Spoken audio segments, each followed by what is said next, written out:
சொல்றாங்க. தமிழக வெற்றி கழகத்துல விஜய்க்கு என்ன சொல்ல போறீங்க? அவருக்கு நான் என்ன சொல்ல வரதுன்னா, நம்பிக்கையோட இருங்க, இந்த தடவை நீங்க தான் ஜெயிப்பீங்கன்னு நாங்க சொல்ல வர்றது. நம்பிக்கையோட இருக்குன்னு சொல்றோம். உங்க பேருங்க? என் பேர் செல்வராணி. பாப்பா பேர்? ரெண்டு பேர்.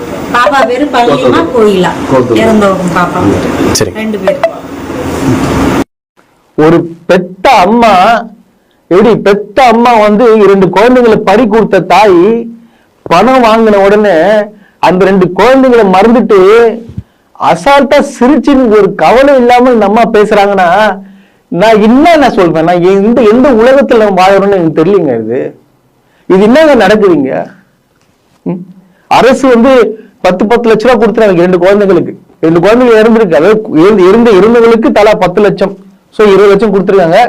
விஜய் அவர்கள் பாத்தீங்கன்னா 2 குழந்தைங்க சேர்த்து வந்து 20 லட்ச ரூபா கொடுத்துருக்காராம். சட்டப்படி பாத்தீங்கன்னா 20 லட்ச ரூபா தரணும். ஆனா விஜய் அவர்கள் இன்னும் தரல. சோ இந்த 20 லட்ச ரூபா வாங்கிட்டு இந்த அம்மா வந்து சிரிக்கிறாங்க. இந்த நிவாரண தொகை உங்களுக்கு வந்துருச்சுங்களா?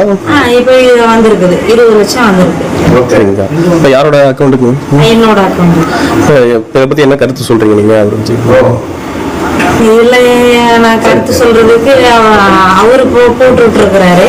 அப்ப எத்தனை பேர் வந்து ஒருவேளை வந்து இவங்க வந்து 2 குழந்தைகள், நிறைய பேர் பார்த்தா 2 குழந்தைகள் பிறந்து இருப்பாங்க, அவங்க வந்து கருத்தடை பண்ணிருப்பாங்க.